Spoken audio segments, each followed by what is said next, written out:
Let's start with the hard truth. Many organic gardens fail, and it's not because people don't care. It's often because they're making common mistakes that can be easily fixed. There's a certain romance to the idea of an organic garden, isn't there? A vision of plucking a sun-warmed tomato straight from the vine, its scent filling the air. But between that idyllic dream and the reality of a wilting, struggling patch, there lies a gap. This gap is filled not with a lack of passion, but with a lack of understanding of the garden's fundamental language, a language it speaks through its soil, its leaves, and its roots. We pour our hearts, our time, and our hopes into the soil, so when things go wrong it can feel deeply personal, a reflection of our own shortcomings. But a garden is not a machine that you simply switch on. It is a living, breathing ecosystem, a complex partnership between you and the natural world. It has its own rhythms, its own needs, and its own silent ways of telling you what's amiss. The key is learning to listen, to observe, and to respond with patience and knowledge rather than with frustration. Every gardener, no matter how experienced, has faced the quiet disappointment of a failed crop. The journey into organic gardening is a path of continuous learning. Each season brings new challenges, new lessons, and new triumphs. Whether you're a seasoned gardener with years of earth under your fingernails or a complete newbie tentatively planting your very first seed, it's remarkably easy to fall into some common traps. These are not grand, catastrophic errors, but small, cumulative missteps that, over time, can lead to a garden that struggles to thrive. They are the subtle habits that we might not even realize are holding us back from achieving that beautiful, productive space we envision.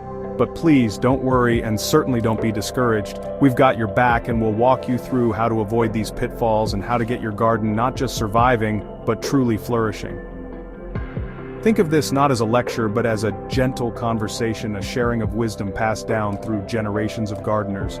We will uncover the simple secrets to creating a resilient, healthy, and abundant organic garden. Together, we will learn to work with nature, not against it, and rediscover the profound joy that comes from nurturing life from the soil up.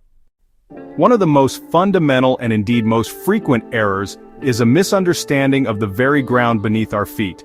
We often treat soil as mere dirt, an inert substance to simply hold our plants upright.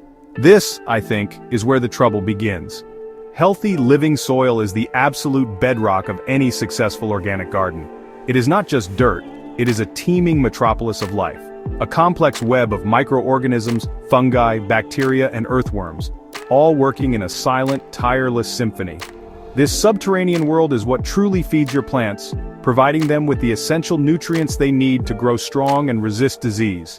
When we neglect our soil, we are essentially asking our plants to build a castle on sand. Poor soil management leads to a cascade of problems. If the soil is compacted, roots cannot penetrate deep enough to find water and nutrients. If it lacks organic matter, it cannot retain moisture effectively, leading to a constant cycle of drought and stress for your plants. It becomes a sterile medium, unable to support the very life it is meant to nurture. A plant grown in poor soil will always be a weak plant, no matter how much you fuss over it. It will be a plant that is fighting for its life from the moment it germinates.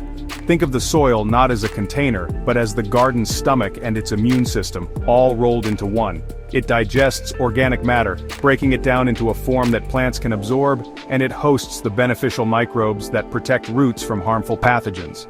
When you build healthy soil, you are creating a resilient foundation that can buffer your plants against the stresses of weather, pests, and disease.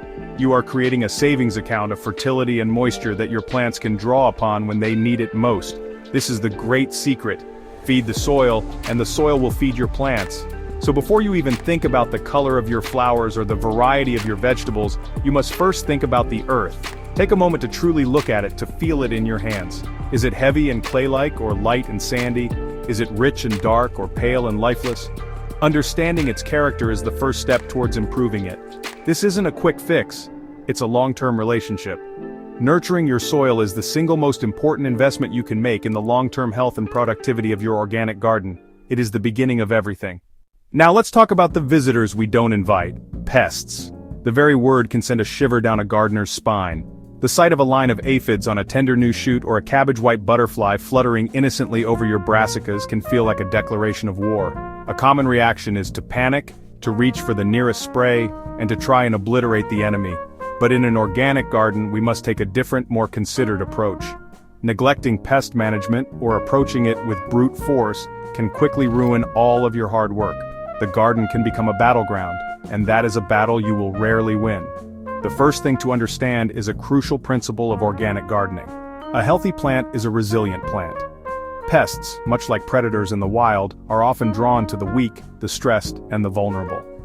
A plant that is struggling due to poor soil, improper watering, or overcrowding is sending out signals of distress, signals that pests are exquisitely tuned to detect. It becomes an easy target. Therefore, our primary line of defense against pests is not a spray bottle, but everything we have just discussed: building healthy soil and growing strong, vigorous plants. When your garden is a picture of health, it has its own immune system. The plants have the resources to withstand a minor attack, to repair damage, and to continue growing. A strong plant can often tolerate a few aphids without any significant impact on its overall health or yield. The problem arises when the plant is already weak, and the pest infestation becomes the final straw that breaks its back. So, you see, pest management begins long before you ever see a single pest. It begins with the fundamental care and attention you give to the entire garden ecosystem. This changes our perspective entirely. Instead of viewing pests as an invading army to be annihilated, we can see them as messengers. They're often an indicator that something else is out of balance in the garden. Are the plants stressed from a lack of water? Is the soil deficient in a particular nutrient? Are they overcrowded and fighting for light? By paying attention to which pests are showing up and on which plants, we can learn a great deal about the underlying health of our garden and take steps to correct the root cause of the problem rather than just treating the symptom. So, how do we manage these uninvited guests organically? The key is to create a balanced ecosystem where pest populations are kept in check naturally, rather than being completely eradicated. One of the most elegant and effective methods is companion planting. This is the ancient art of placing certain plants together for their mutual benefit. Planting strong-smelling herbs like basil near tomatoes, for instance, can help to confuse and repel pests like the tomato hornworm. Planting marigolds throughout the vegetable patch can deter nematodes in the soil. It's a beautiful, fragrant, and living defense system. Another powerful strategy, which plays out over a longer timescale, is crop rotation. This simply means not planting the same type of vegetable in the same spot year after year. Many pests and diseases are specific to certain plant families. For example, the pests that attack your cabbages are different from those that attack your potatoes. By rotating your crops, you break the life cycle of these pests. When they emerge from the soil in the spring, ready to feast, they find that their favorite meal is no longer on the menu. It's a simple, yet profoundly effective way of preventing large-scale infestations from ever taking hold. Perhaps the most joyful method of pest control is to actively invite their enemies into your garden. We can attract beneficial insects, the good guys of the garden world. Ladybugs and their larvae are voracious predators of aphids. Lacewings, hoverflies, and parasitic wasps all help to control a wide range of common pests. You can encourage these allies by planting a diverse range of flowers, particularly those with small open blooms like yarrow, alyssum, and dill. Providing this source of nectar and pollen will bring them in, and they will stay to patrol your plants, creating a free 24-hour security service. This approach requires a shift in mindset. It's about fostering biodiversity and creating a resilient, self-regulating system. An organic garden should be buzzing with life, not sterile and silent. You will still see some pests. That is inevitable and, in fact, necessary to provide food for your beneficial insects. But in a balanced garden, their numbers will be controlled. It is about moving from a mindset of conflict to one of coexistence and clever management, working with the intricate web of nature to protect your precious crops. There's a particular kind of quiet disappointment that settles in a garden when a plant simply refuses to thrive. It's not a dramatic failure, not a sudden pestilent collapse, but a slow, languishing decline. You see it in the yellowing leaves, the stunted growth, the refusal to flower, and more often than not, the root of this sorrow isn't a lack of care on your part, but a fundamental mismatch.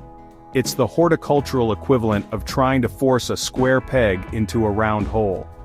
We've all been tempted by a beautiful photograph on a seed packet, a vision of luscious Mediterranean tomatoes or exotic, vibrant flowers, without stopping to ask the most crucial question of all. Will this plant be happy here, in my garden, with my soil and my weather? It's a lesson that every gardener learns, often the hard way. We must work with nature, not against it. To impose our will upon the land without understanding its character is a recipe for frustration. Your garden has its own unique personality, a specific set of conditions dictated by your local climate, the quality of your soil, and the amount of sunlight it receives throughout the day. A plant that flourishes in the dappled, damp shade of a woodland setting will simply bake and wither in a sun-drenched, south-facing border. Acknowledging these limitations isn't a sign of defeat. Rather, it's the very first step towards true, sustainable success and a garden that feels harmonious and alive. This concept is what we call right plant, right place. It sounds simple, doesn't it? Almost too simple. Yet, it is the golden rule that underpins all successful gardening, organic or otherwise. Before you even think about buying a single seed or seedling, you must become a detective in your own back garden.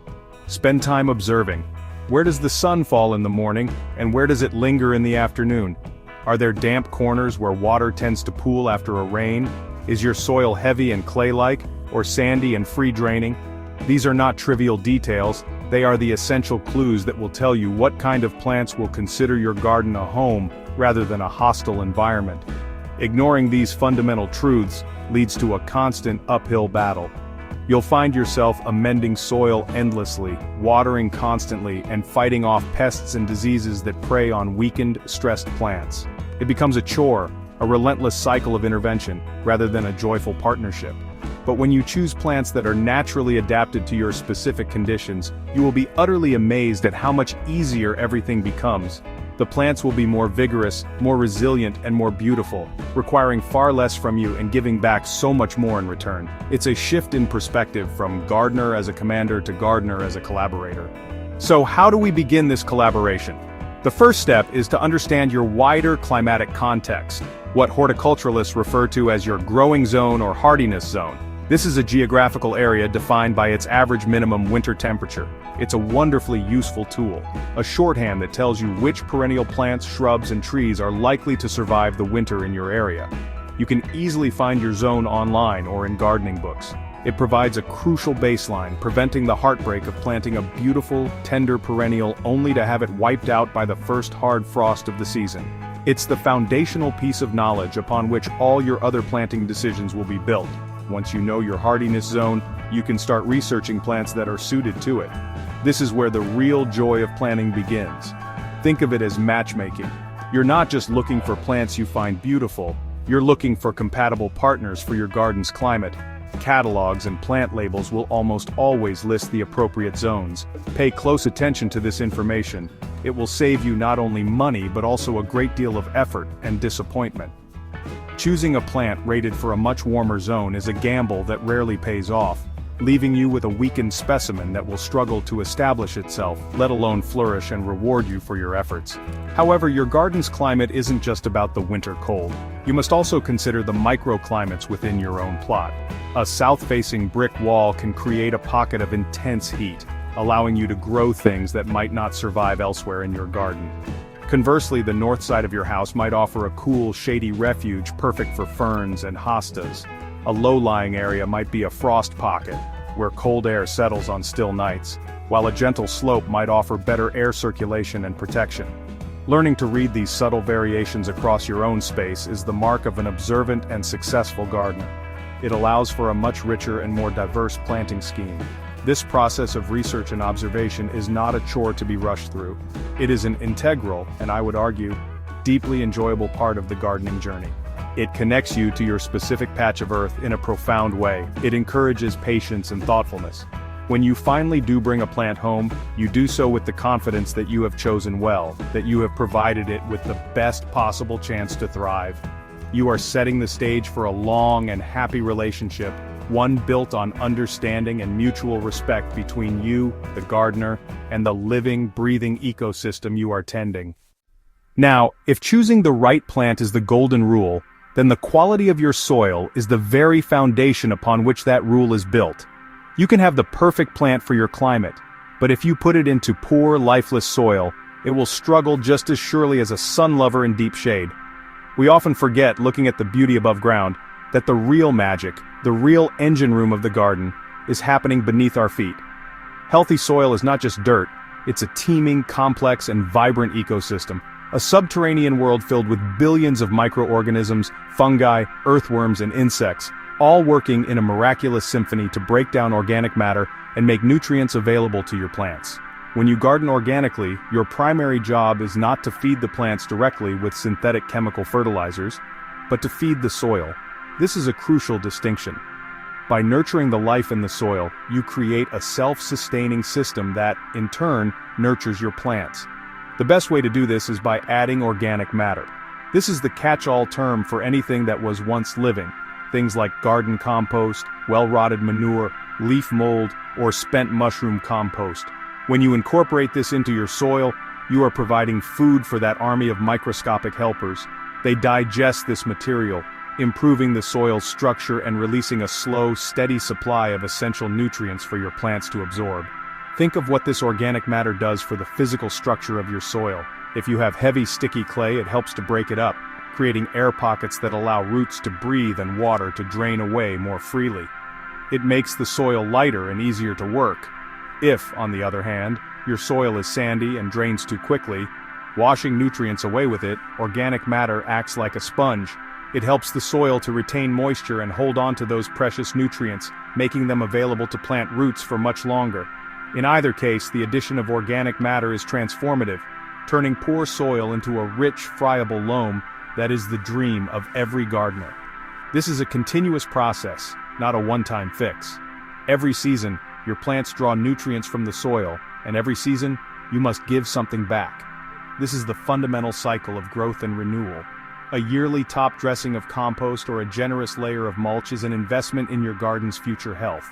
It's a deposit into the soil bank, ensuring that your garden remains fertile and productive for years to come. It's the most important job you will do all year, and the rewards are immeasurable, visible in the health, vigor, and resilience of everything you grow. A garden built on living soil is a garden that is truly alive. Water, of course, is the very essence of life in the garden, a fundamental element that we simply cannot do without. Yet, how we offer this life-giving drink to our plants is often where things go awry. We see a plant wilting slightly in the midday sun, and our immediate, well-intentioned instinct is to rush out with the watering can. But this can be a mistake. A plant, much like a person, has its own rhythm, its own daily cycle. A little wilt in the heat of the day is often just a natural response to conserve moisture, a temporary state from which it will recover as the cool of the evening approaches. Constant shallow watering teaches the roots to stay near the surface, making them vulnerable and dependent. The true art of watering is not about frequency, but about depth. We want to encourage our plants to develop deep, extensive root systems that can seek out moisture far below the surface, making them resilient and self-sufficient. To achieve this, we must water deeply and, paradoxically, less often. A good, thorough soaking once or twice a week, depending on the weather and the specific needs of the plant, is far more beneficial than a light sprinkle every day. This deep watering ensures moisture penetrates right down into the soil profile, creating a reservoir that the roots can draw upon for days, fostering a strength that surface watering can never provide. Think of it as mimicking a perfect summer rainstorm. A gentle, persistent shower that doesn't just wet the surface but saturates the ground, replenishing the earth's reserves. When you water, let the hose run slowly at the base of the plant for a good while, or use a watering can and go back for a second or even a third pass. You want to feel that the soil is properly damp several inches down. You can test this by gently digging down with a trowel an hour or so after watering. This practice not only builds strong plants but also conserves water, as less is lost to immediate evaporation from the hot, sun-baked surface. This approach requires a shift in mindset, a move away from a reactive, daily chore to a more considered, thoughtful interaction with your garden. It asks you to observe your plants to understand their real needs, rather than just reacting to their superficial signals. Learn to read the soil itself. Is it dry and crumbly a few inches down? Then it's time to water. Is it still cool and moist? Then you can wait. This patient observation is the cornerstone of good gardening, allowing you to work in partnership with nature's own cycles rather than imposing your own hurried schedule upon it. It's a quieter, more profound way of tending to your plot. Just as important as how much you water is when you water. The time of day you choose to carry out this task can have a significant impact on the health of your plants and the efficiency of your efforts. Watering in the full glare of the midday sun is, to put it simply, a waste. A great deal of that precious water will simply evaporate into the air before it has a chance to soak into the soil and reach the roots where it's needed most. Furthermore, water droplets on leaves can, in strong sunlight, act like tiny magnifying glasses, potentially scorching the delicate foliage. It's an act of kindness that can inadvertently cause harm. The ideal time to water your garden is in the cool of the early morning. As the sun is rising, the air is still, the temperatures are low, and the rate of evaporation is at its minimum. Watering at this time gives the moisture all day to penetrate deep into the soil, allowing the plants to drink their fill and prepare for the heat to come. It sets them up for success. If your mornings are too rushed, then the next best time is in the evening as dusk begins to fall. This also minimizes evaporation, though it's worth noting that leaving foliage wet overnight can sometimes encourage fungal diseases like mildew in susceptible plants. Morning is always best. Beyond timing, the method of delivery is crucial, especially when it comes to ensuring proper drainage. No plant, save for a bog plant, enjoys sitting in a stagnant waterlogged puddle. Good drainage is the essential counterpart to good watering. In containers, this means ensuring there are ample drainage holes and adding a layer of grit or crocks at the bottom. In beds and borders, it means incorporating plenty of organic matter like compost or well-rotted manure. This improves the soil structure, creating a fine, crumbly texture that holds moisture without becoming a swamp, allowing excess water to drain away freely from the roots. For the most efficient and plant-friendly watering system, you might consider drip irrigation or soaker hoses. These are marvelous inventions that deliver water slowly and directly to the base of the plants, right where it's needed in the root zone. They are the epitome of deep, slow watering. There is virtually no water lost to evaporation, and because the foliage stays dry, the risk of fungal disease is dramatically reduced. Setting up a system like this might seem like a bit of work initially, but the long-term benefits in water conservation and plant health are immeasurable. It's a truly sustainable way to care for your garden's thirst. Pests are an inevitable part of any garden ecosystem. The moment you decide to cultivate a piece of land, you create an invitation, and nature will respond. The key is not to view this as a declaration of war, with chemical sprays and aggressive tactics. The organic gardener's approach is fundamentally different. It is one of balance, of prevention, and of understanding that a healthy garden can look after itself. The first line of defense is a healthy plant. Pests are often drawn to stressed or weak plants. A plant growing in rich soil receiving proper water and sunlight is a strong plant. It has natural defenses that make it less appealing to nibbling insects. So improving your soil, watering correctly, choosing the right plants, are the foundational steps of pest control. Before you think about a single aphid, think about the vitality of your garden as a whole. This philosophy of prevention extends to garden layout. Monocultures are a flashing sign for pests. By mixing up your plantings, you confuse and deter pests. Interspersing vegetables with flowers creates a tapestry of scents, colors, and textures that confuses pests. This is companion planting, using plants to protect each other. Crop rotation is another vital preventative strategy. Don't grow the same plant in the same spot, year after year. By rotating positions each season, you break pest life cycles. This prevents pest populations from reaching problematic levels. An organic garden also recruits beneficial allies. Your garden should be a haven for beneficial creatures that act as security. Ladybirds are voracious predators of aphids. Hoverflies, lacewings, and predatory wasps keep pest populations in check. The goal is balanced ecosystem where predators control prey. To attract beneficial insects, provide food, water, and shelter. Plant flowers like alyssum, dill, fennel, and yarrow for season-long food. A shallow water dish offers vital hydration. Allow wild areas with leaf litter for shelter and reproduction. Sometimes pest populations get the upper hand. Turn to natural interventions. Soapy water spray works against aphids. Garlic or chili spray acts as deterrent. Use natural sprays judiciously, preferably in evening when beneficials are less active. Regular monitoring and physical removal is most powerful. Walk through your garden every day or two, turn over leaves, inspect new growth, wipe off aphid clusters with your fingers, crush cabbage butterfly eggs. Use physical barriers like fine netting over brassicas. This hands-on approach nips problems in the bud and connects you intimately to your garden. Fixing your garden isn't about overhauling everything overnight. It's about making small, consistent improvements to the soil, water, pest control, and plant choices. It's about observing, learning, and responding to the subtle cues that your plants are giving you. Each shovelful of compost is an investment in future vitality. Every time you water deeply, you are building resilience. Every flower you plant for the bees and ladybirds is a vote for a balanced ecosystem.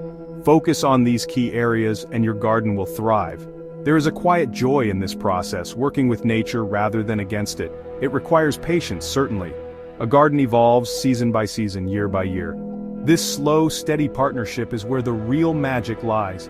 You will see the soil darken and become richer, plants growing with new vigor, and a chorus of welcome life, from earthworms to pollinating bees, making a home in your garden haven.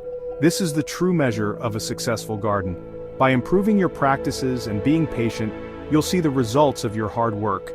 You will harvest food that tastes better because you know the goodness of the soil. You will be surrounded by earned beauty. You will have created a small pocket of the world that is more vibrant and alive because of your care. It's a profound connection, a rewarding journey that feeds body and soul. Don't be discouraged by past failures. See them as lessons. Every gardener has killed plants. It is how we learn. Embrace the cycle of growth, decay, and renewal. Tend to your soil, give your plants water, welcome the wildlife, and choose companions wisely. The rhythm of the garden will find you. The rewards are boundless. Happy gardening.